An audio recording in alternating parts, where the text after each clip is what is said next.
Hey everyone, and welcome to this video where we are going to discuss about 7-figure businesses and an analysis of these businesses. Now with this video, which is a live video, I'm not going to edit it or do anything like that, but I'm still going to keep straight to the point. What I want to show you is how I worked on businesses that are making 7 figures currently, or they scaled to make 7 figures after working together, and what problems I solved for them in each and every one of these departments, because these are departments that maybe you are facing issues with, or maybe you don't know how to handle things, or maybe you don't even have the knowledge or the information to know how would someone structure this department or what kind of issues they're facing. So I'm going to show you how I solve problems in each and every one of these departments, and it's going to be something that I believe it is very relevant for your business today. So the first thing here, I'm going to introduce you to the 7 pillars of a business. The next one is going to be case studies. So I'm going to show you with case studies in each and every one of these pillars what we solve. So for example, product, the idea behind product catalogs, marketing, amplifying results with affiliates. So how are you going to build that? If you're looking to build something like this, I'm going to explain to you how you do it, the tool stack you'll need, and then of course, if you want to implement it yourself or you want to work together and build it together, then you're very welcome to do so. Next one, sales. I'm going to explain the tracking behind the sales, and a lot of businesses are struggling with sales tracking and all of this, and the reason for that is because they either rely on people or in methods that they need a lot of input in order to get that accurate output, all right? And the next one is going to be finance. I'm going to explain to you how you're going to manage finances, failed payments, and what kind of payment plans you can create for these clients who are not paying their installments on time, how you can manage the different situations, because not every situation is the same. The next one, we're going to talk about operations, project management, because I believe this is the most important skill that you should have as a business owner. It's project management. And it is, of course, leadership and money management and understanding the market and all this, but you need to understand how project management works, because when you're going to bring managers in-house, you need to understand if these managers are good or bad, because the moment you hire people in management roles that are actually bad, it's going to be the moment where you start seeing your profit margins shrinking and you have more work, more people to manage, more client situations, more of everything. So project management is super important. HR, giving and taking, this concept of like setting expectations with people, making sure that, when you are onboarding someone in-house and you work with them long-term, that you also give, but you also take. And it's not the situation where you don't know how to treat them. Are they your friends? Are they not friends? How is everything working? Really, we don't know.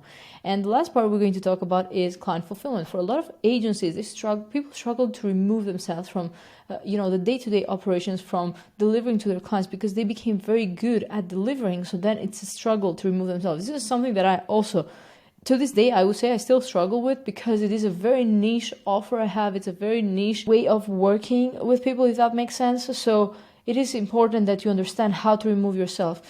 The way I was working last year and the way I'm working this year, it is so different, because I understood these basic principles. And to be honest, I had to get a slap on my face to realize that I cannot be working 24/7. I cannot help every client, even if I really want to. I cannot do any automation, all the automations or all the admin for my clients, because I need to be running this business, which has a certain mission, values, and a vision, for not just for myself, but also for the team and also for the clients. I'm hurting everyone if I am not removing myself from the day-to-day operation. So this is the topic. This is the intro, and let's get started. So first things first, when it comes to the 7 business pillars, it is important to address which they are and to simplify things, because as you're scaling, things become more complex, and everyone loves to talk about, I like something simple, I like something like this, but business is not necessarily simple, because you're dealing with complex problems, and not every solution is going to be simple. We have to admit this. And if you want simple, then if Apple wanted simple, they would have stayed with what they were doing before.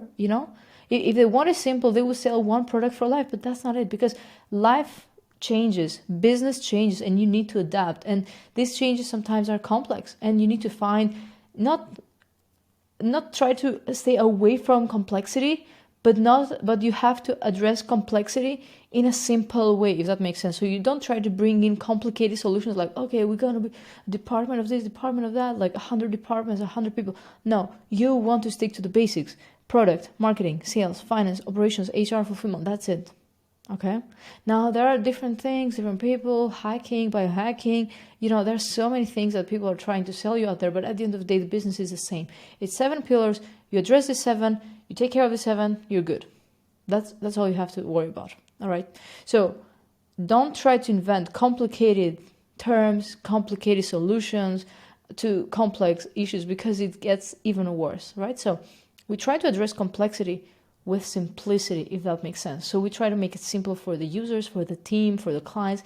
Everything that seems complex at the eye of like someone who is external, we try to make it as simple as possible, so they don't even understand how we are managing this whole complexity.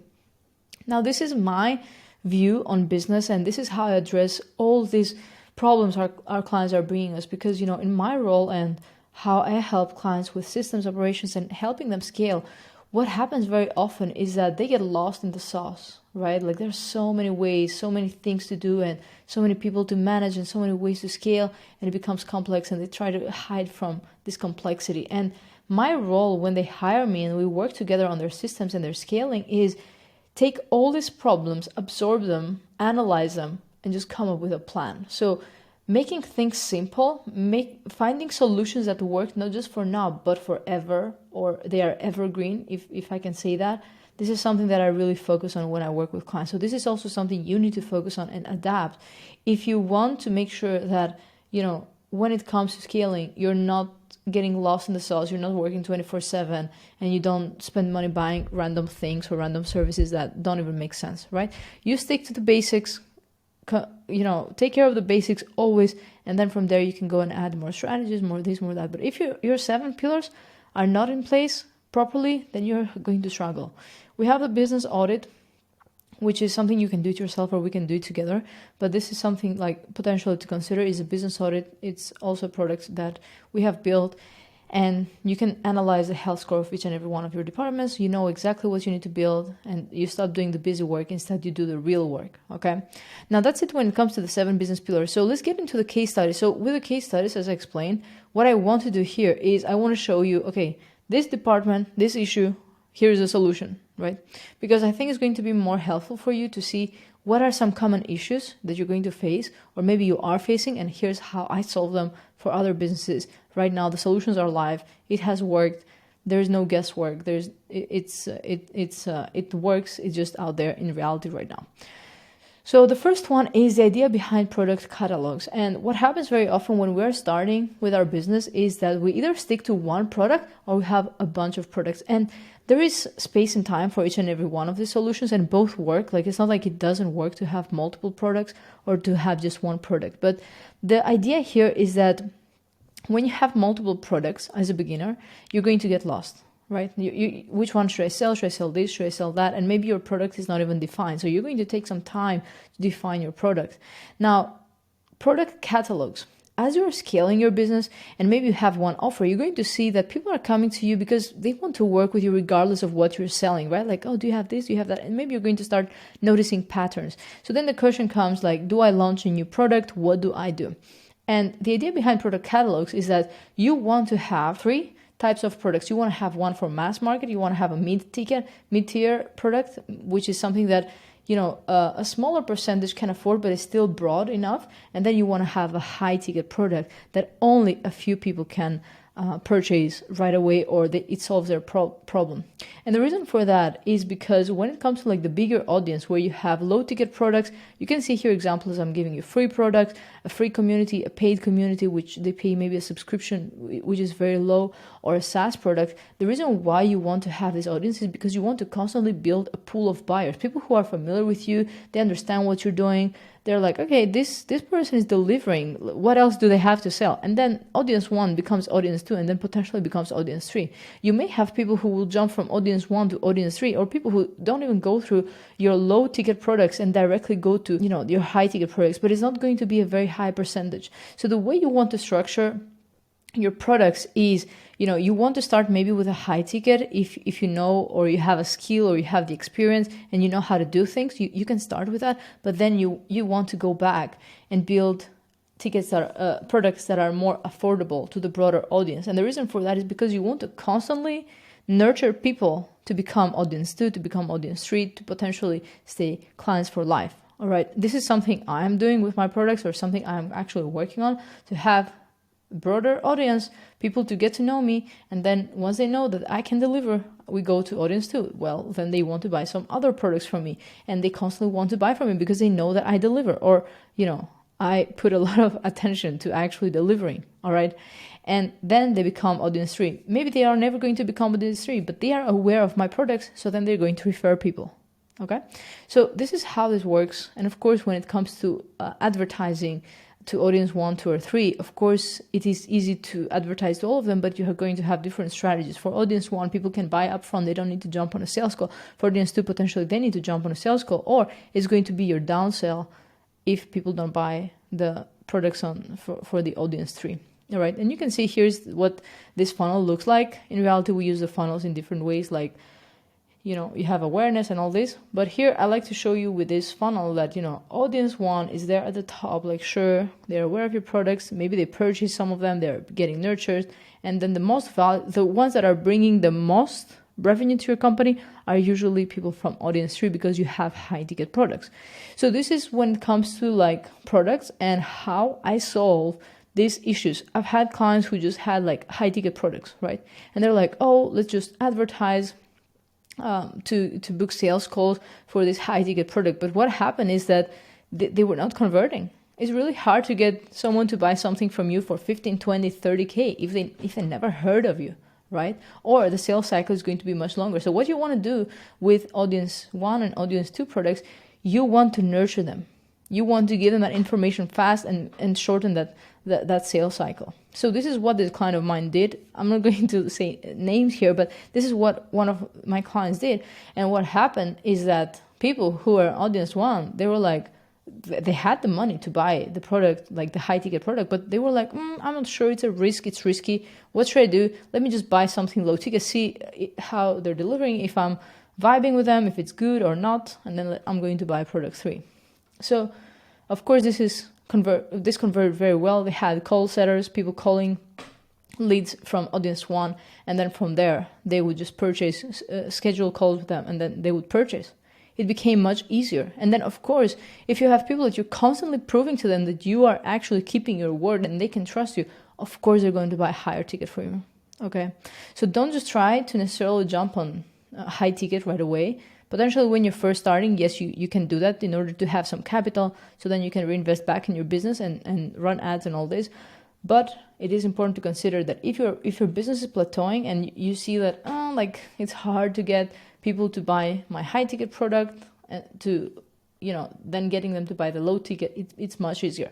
Another example I'm going to give you here is something that a friend of mine shared recently, and he said, you see a lawyer is running ads on Facebook ads, right? And then let's say it just so happens that you're about to get a divorce. Are you going to give this case to this lawyer you saw on a Facebook ad, right? Most likely, no, right? You're probably going to ask for referrals and all this. But what if this guy from the Facebook ad, what if this lawyer nurtured you enough to show you that you can trust him?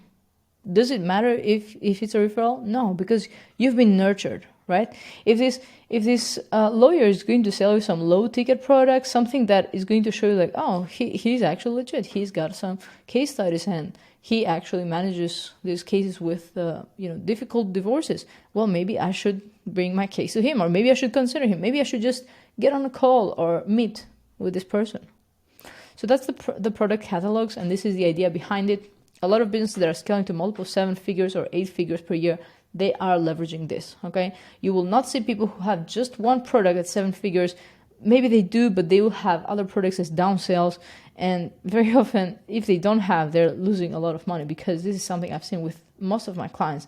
They have products, downsells, upsells, low tickets, and all this. They are leveraging all types of markets, all types of like buyers on the different amounts they have on their bank account, right? Let's go to the next one, marketing. So another thing here you can do when it comes to marketing as a 7-figure business is having an affiliate program in place, which is something that, of course, it takes some tech understanding and setup, okay? But it's something you set up once and then you can just leverage forever. And what happens here, as I showed you guys, you have the audience, which here looks quite big compared to the other ones. But, if you have an affiliate program, you can get your buyers to bring other buyers, and your audience 1 increases. And then consequently, the audience 2 and audience 3 are going to grow. It's just simple as that. And so with that being said, what do you need to create an affiliate product? Well, you can have the low ticket products that you have in place. Potentially it could be like a little training, could be like an ebook, it could be something that is actually valuable, right? And also make sure that when you are creating low ticket products, that it fits with your ideal avatar, right?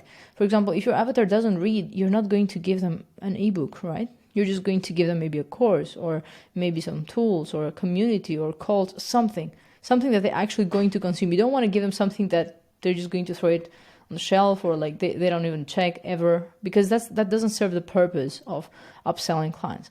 So the affiliate program, what we did for this client is we used Affiliate and we use Airtable. You guys can see here, we use a funnel, we use Stripe, we use Affiliate and also Airtable. You can use other tools if you want. I really like Airtable. It solves most of the problems I'm trying to solve.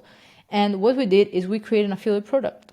Okay, so what happens is every time a client is bringing another person in the community, they get X amount or X percentage. Okay, and the reason you want to do this is because as much as it costs you to bring one sale in audience 1, you can give that money to an affiliate, and then it's very profitable for you because it's very high conversion when people refer other people. All right. So when it comes to marketing, this is another tool that you can leverage when it comes to scaling your business and growing your business and making multiple 6 and 7 and 8 figures yearly.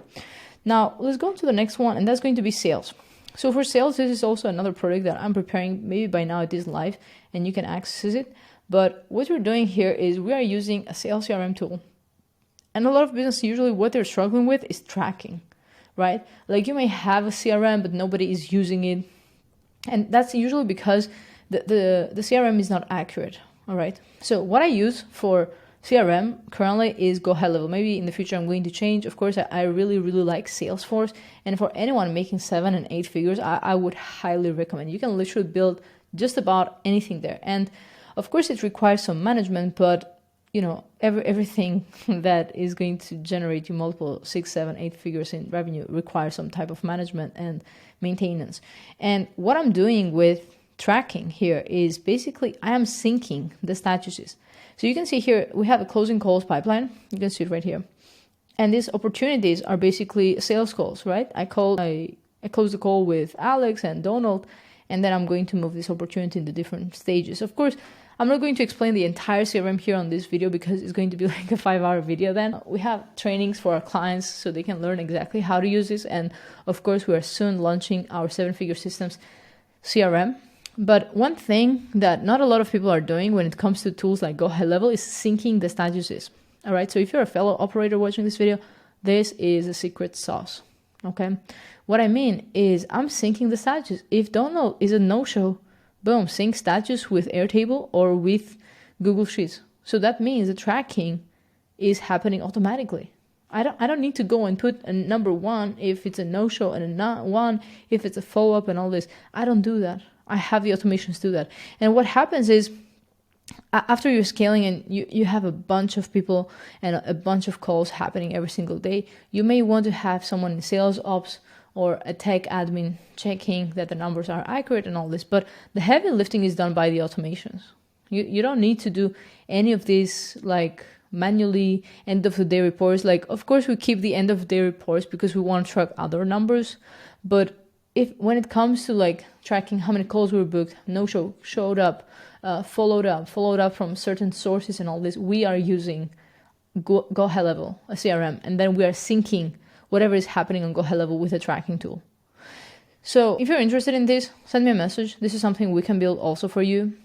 And, you know, we are launching soon our Go High Level, which is, of course, like a white label. I'm super transparent about this guy, but you know, you get everything that we have built, sequences, automations, workflows, the entire setup exactly as we are building it. You get the support of my team, and also you get like different tools and trainings as well. So when it comes to like sales and scaling to 7 figures, you need to understand that there's no business out there that doesn't have a CRM tool at 7 figures. If you're making 7 figures and you don't have a CRM tool, you're losing a lot of money right now today. You cannot expect your sales team to be efficient with a tracker on G Sheets or I don't know, like Slack. I've seen people using Slack as a sales CRM. You need a solid sales CRM to track and manage the communication with these leads, to manage where they have opted in, how many calls they've booked, what answers they gave when they booked calls, have different tags when they have purchased or not purchased or abandoned different checkout cards. All right. So this is when it comes to sales. And let's go on to the next one, which is super exciting for me because this is something a lot of businesses are asking me. Usually it's like, oh, Katie, how do you manage failed payments and payment plans? And of course, I have an answer for this. Now, all failed payments, they are split in different categories. They're not all the same. Okay, you cannot expect like, you know, if someone is really sick that you're going to collect the payments in the same way that you would collect payments if, I don't know, like they were a bit sad or maybe they have logistical issues with their banks. Like you're not dealing and addressing the situations the same way. So we are splitting them in 3 ways. We have logistical issue, value issue, and health or personal issues. So of course you can pause the video here and you can watch exactly what I'm explaining on this diagram. But the most important part before you go into like, you know, addressing these issues like, oh, it's a value issue, like you didn't like the product, you didn't get value out of it. The first thing you need to address is how you set expectations with your clients, right? If you're promising someone you're going to bring them like a Lamborghini and you bring them like a Honda, sure, they both will get me there, right? But I was expecting a Lamborghini. Like, why are you coming in a Honda, right? Imagine if I tell you I have a Lambo and then I showed up with a Honda and we're going to like a birthday party and, you know, all your favorite people are there. It's going to be a bit weird, right? You're going to be like, okay, I feel like I was let down. Even if I didn't let you down, even if my driving skills are amazing, even if I got you on time to the party, it's still bad. And the reason for that is expectations. You didn't set expectations. You also need to have a product, an agreement, okay? Terms and conditions explain exactly what they're getting, what they're not getting, what it looks like to get a refund or not, a refund policy or not, if they have a guarantee or not, okay? And then another thing you need to do is also send them the invoice in advance. You cannot expect, of course, someone to pay $5,000 if you send them the invoice yesterday because maybe they haven't managed their finances properly to make that payment. So, of course, it is their responsibility to make the payment, but on your end, you need to, you know, consider all these things, take them into consideration, and then just go and create a plan around it. And this is the plan that I created for my clients and also for my business. And you also want to send the invoice one day before as a reminder. And then, of course, when the payment is processed, you always thank them.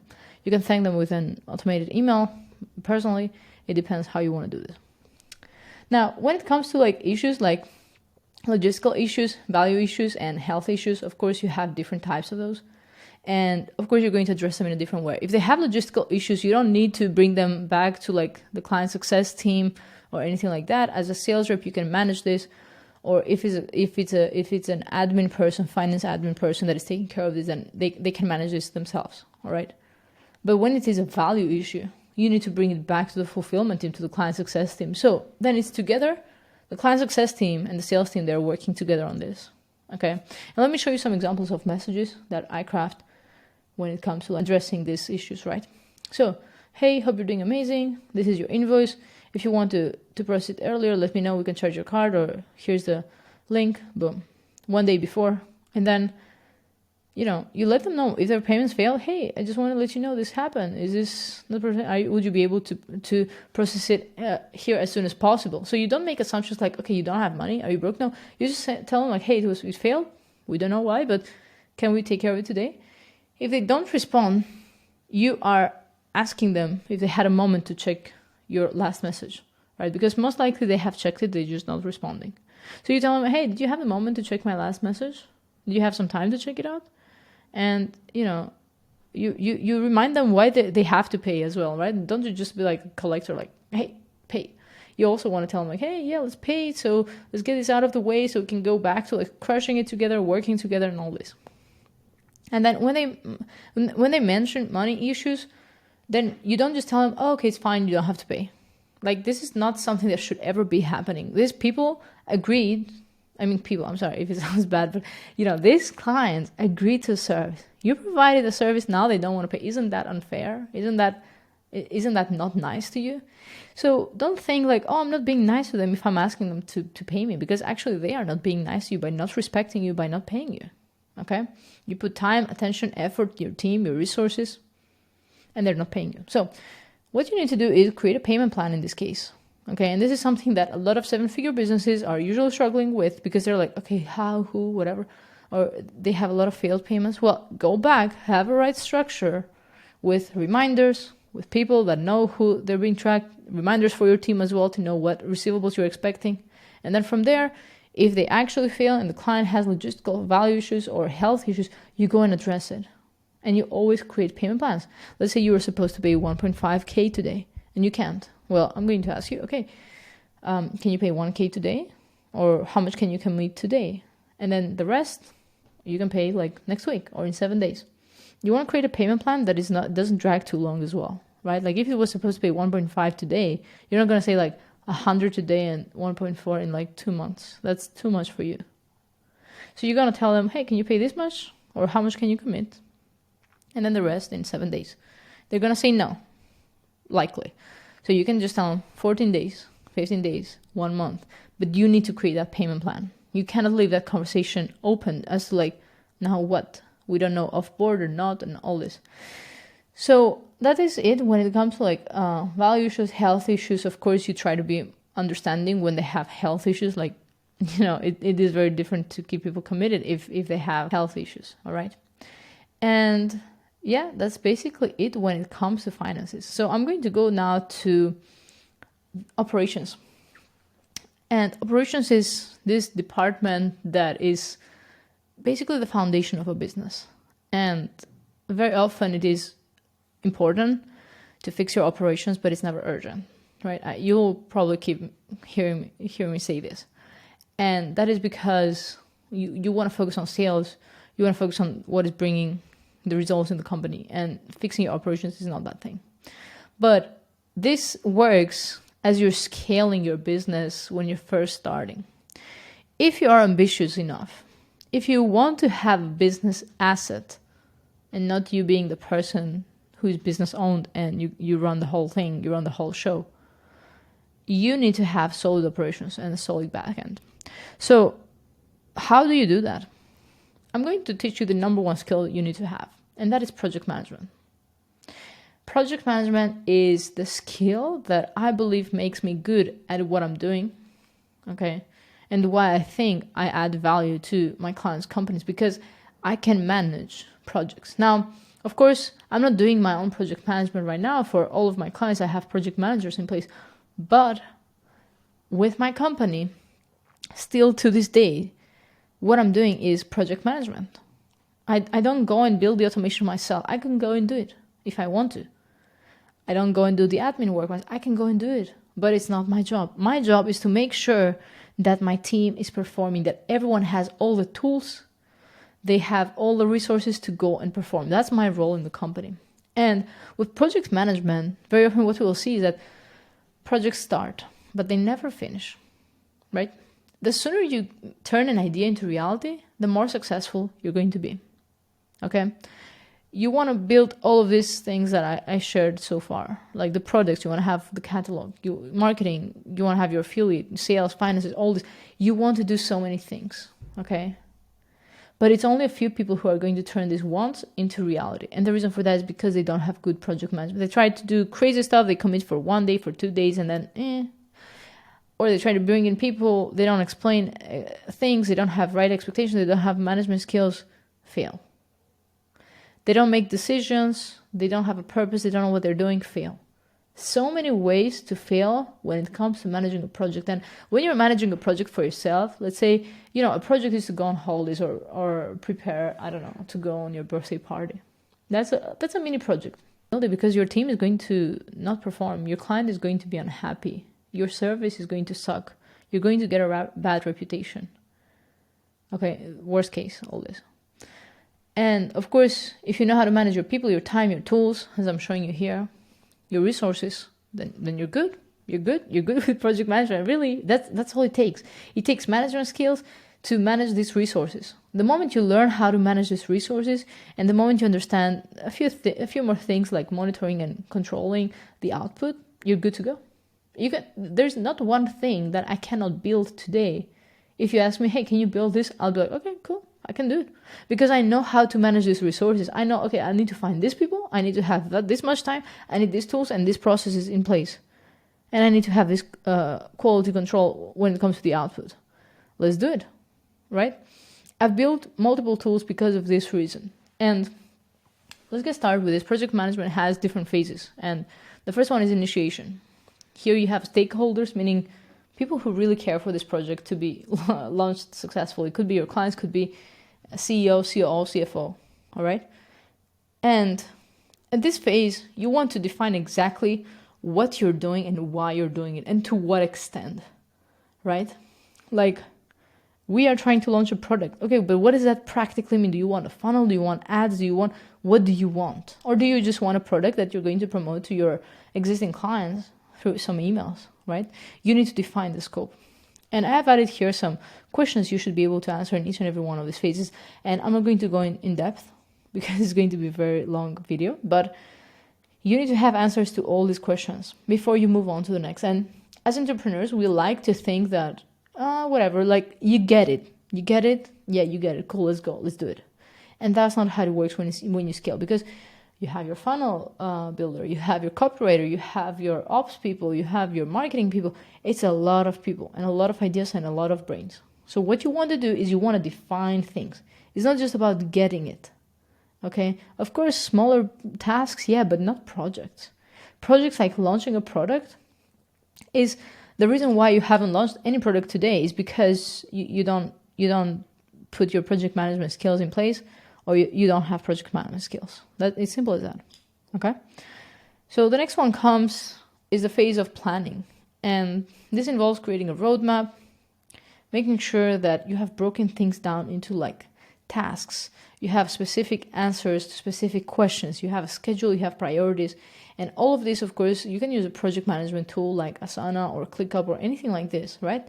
Define what you want. We're going to launch a product. We're going to promote it only to our inner circle. We're going to promote it only to our existing clients. Cool. How are we going to do it? What funnel do we need to create? What automations do we need? What email sequences? What copy? What product? What accesses do we need to give our clients? What materials do we need to send to our clients? Simple as that. Okay? Simple, but it gets complicated when it comes to execution. And then you have different questions you need to answer by the end of this phase. And of course, always include your specialists, meaning funnel builders, copywriters, marketers, and all this, because you need to have their take on how much time this should take. Okay? You cannot just make deadlines on your mind and be like, oh yeah, guys, you have 3 days to build a whole thing. But like, wait a minute. Did you ask your team? Did you speak with your team? Is it feasible, this deadline? Are there any risks? Are there other projects that we would need to pause in order for this project to be prioritized, right? Next one, we have execution. And, over here, we need to just simply get things done. We meet the objectives, we make changes, we manage issues and risks, and we get things done.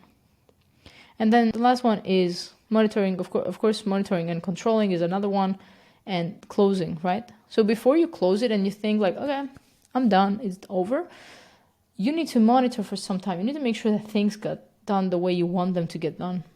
All right? So the funnel, does it work properly? What about mobile? What about the different landing pages? If I click here, if I click there, does it work? Is it fine? And then you close the project. And after closing it, you reflect as a manager or as a business owner. You reflect, okay, what did we do well? What didn't work? What can we improve next time? Okay, so that is when it comes to operations.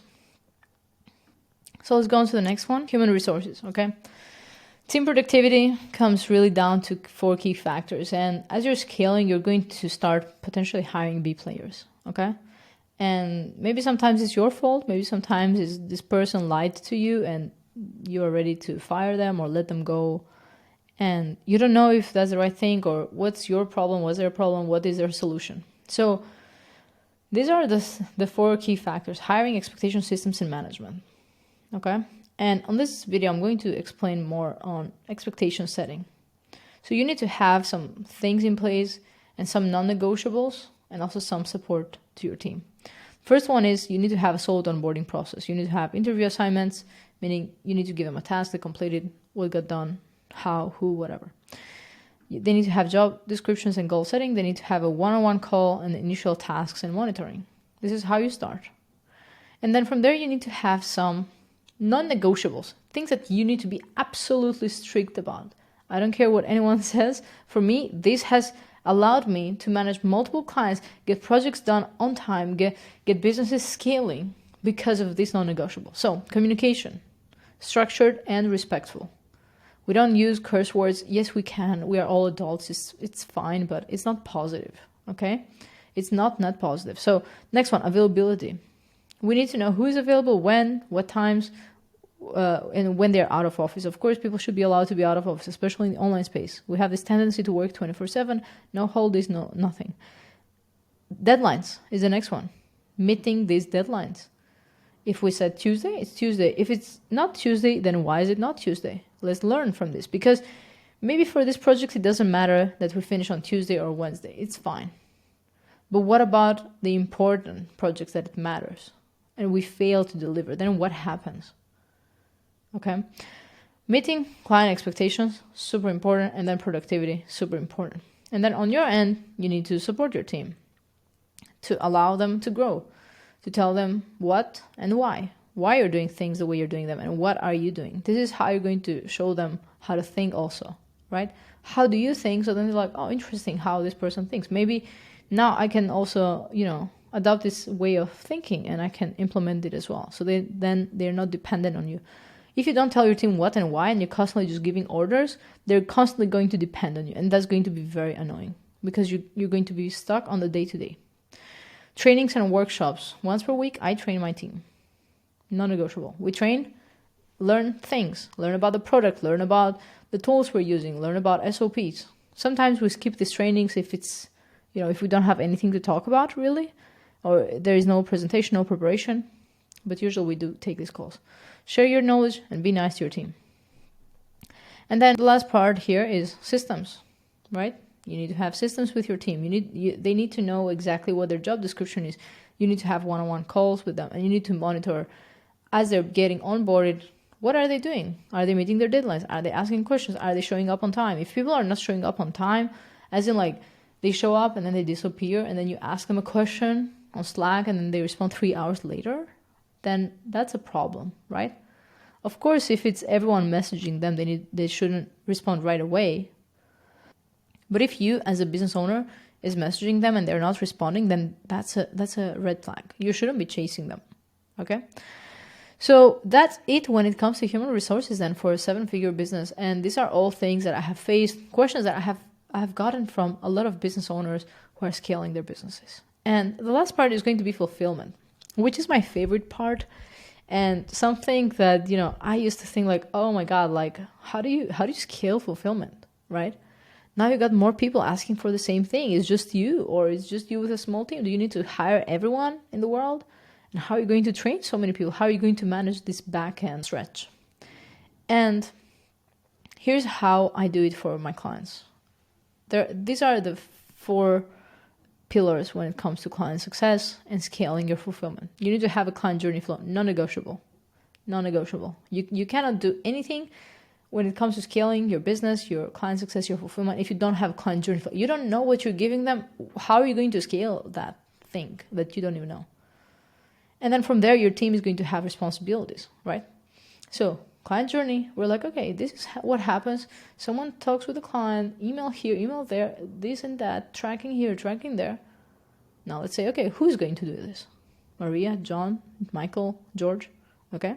And then you need to have SOPs. Okay, we take calls with the clients, but how are these calls conducted? SOP, standard operating procedure. And then you have clear communication, right? So clear communication is key when it comes to anything related to client success. If you don't have clear communication with your team, with your clients, with people that are your supervisors or people that you're training or you're managing, then it's going to really suck, okay? So that's it, guys, when it comes to 7-figure business analysis. I hope you really enjoyed this video. I would love your feedback. So if you have any questions, you guys let me know. And yeah, that's basically it when it comes to 7 figures. It is, it is more volume, more everything. But this is what some of us want. We want more. We want more responsibility. We are ambitious to the extent that we want to have a business asset that allows us to have the freedom, and it comes at a cost. If anyone out there thinks that, running a business, I'm not talking about like trading or anything like that. Even that requires some skills and some attention, but running a business requires focus. It requires leverage. It requires insights. And these insights need to be supported with systems and with different, pillars that are going to support your entire business infrastructure. So that's it. I hope you enjoyed it, and I'll see you on the next ones. Bye-bye.